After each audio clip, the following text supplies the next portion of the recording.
What's up, everyone? Welcome to the Power Play with CJ. Going to be a little bit longer of an episode today, as we've got the expansion draft tonight. We are the 31st NHL team is upon us, and the Las Vegas Golden Knights will take effect. We'll take the ice this year with a pretty intriguing roster. We'll go pick by pick, so this will be a longer episode than usual. So set aside some time to listen to the whole thing. Without further ado.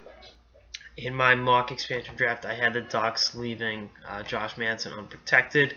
Lo and behold, they had a side deal to keep Manson, but they got rid of Clayton Stoner's contract in the process, but it cost them Shea Theodore. This was poor asset management by the Ducks. I think Theodore right now is better than Manson, to be totally honest with you. I think there's a good chance he's better than Sami Vatanen and Hampus Lindholm by the end of the season. So, what do you do? I don't like this pick. I love it from the Golden Knights perspective. I think the Ducks are stupid. But then again, that's just me. Good on Vegas for eating a bad contract to get a talented young player, which is anytime you really get a farm system going, you got to do it. Moving on alphabetically, in my mock draft, I had them taking Jamie McGinn from the Arizona Coyotes. In actuality, they took Timo Pulkkinen, who played on 3 teams last season. Going cheap, I guess. My mock draft, I had them taking Colin Miller from the Boston Bruins, and lo and behold, they did just that. Don Sweeney, keep doing you, brother. Continuing my run of success, in my mock draft, I had them taking William Carrier from the Buffalo Sabres, who I've been high on since he played for Cape Breton of the Quebec Major Junior Hockey League. And they took, excuse me, goddamn. They did, in fact, take Mr. Carrier, and I like him as a nice bottom 6'4" with some upside, and I think he'll do some pretty good things for the Golden Knights, whatever capacity they use him in. They also got a 6th-round pick from the Sabres to not select 2 other unnamed Sabres players, according to Twitter. So take that for what it's worth. Moving on. Calgary, I had them taking Troy Brouwer, and actually I took Derek England, who's a former Las Vegas, who actually lives in Vegas, which is interesting. I thought only Floyd Mayweather and Frank Sinatra in 1990, whenever Sinatra died, it's in 98, were the people with any clout that lived in Vegas full time, but Derek England, welcome to Vegas. They have Eglin listed as a Las Vegas native. He's obviously not. There's only one Vegas native in the NHL, and that's Jason Zucker. We'll see if he ends up playing for the Golden Knights at some point down the line.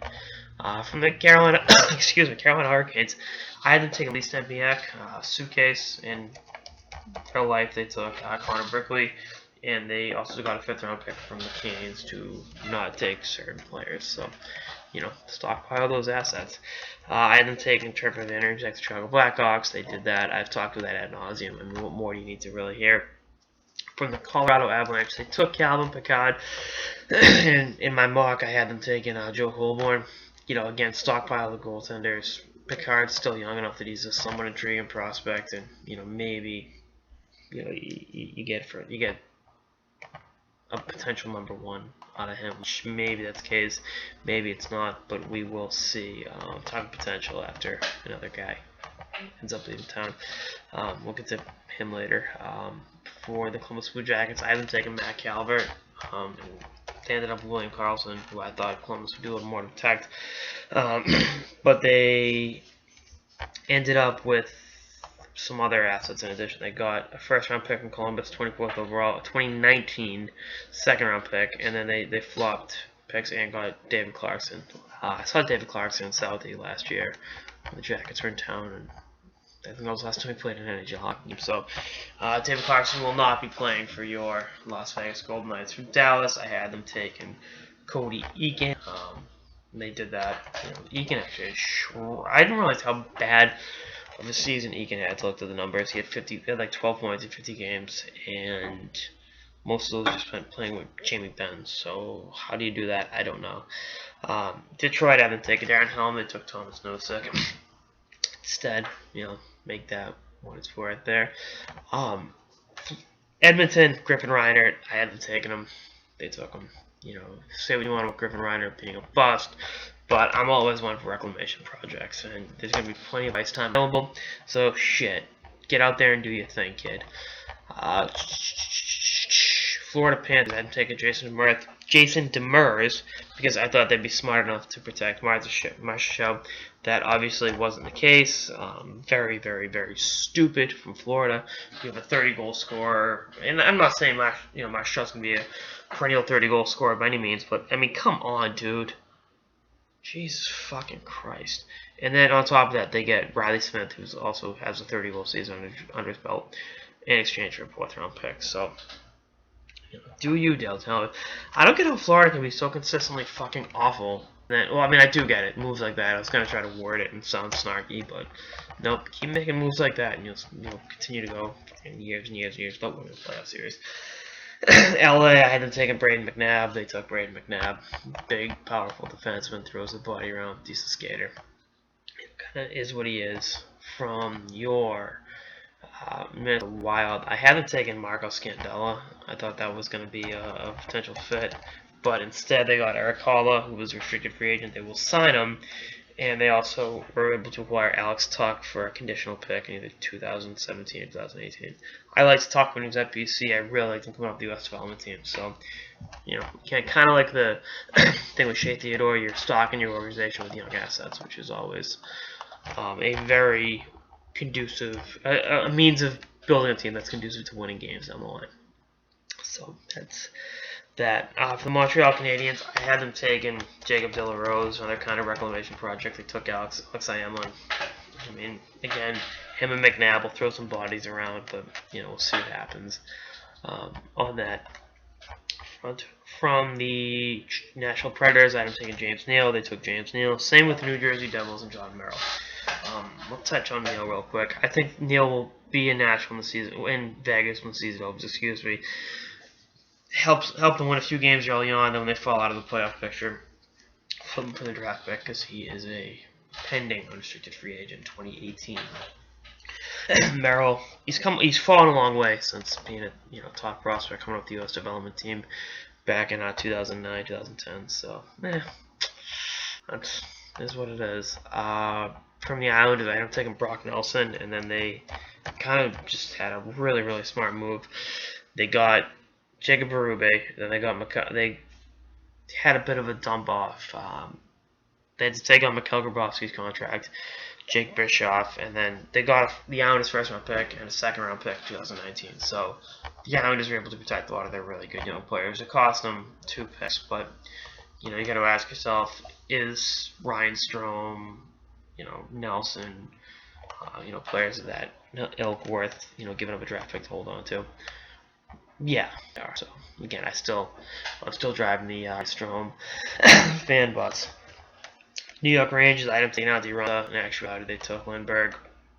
I mean, my whole thing is continuing with the stockpile of goalies, but I like Lindbergh, very good young forward, so it fits in. From the Ottawa Senators, I had Mark Method. They took Mark Method. So your boy is kind of a your boy's wicked smart. From Philly, I had him taking Matt Reed. They took Pierre-Edouard Bellemare.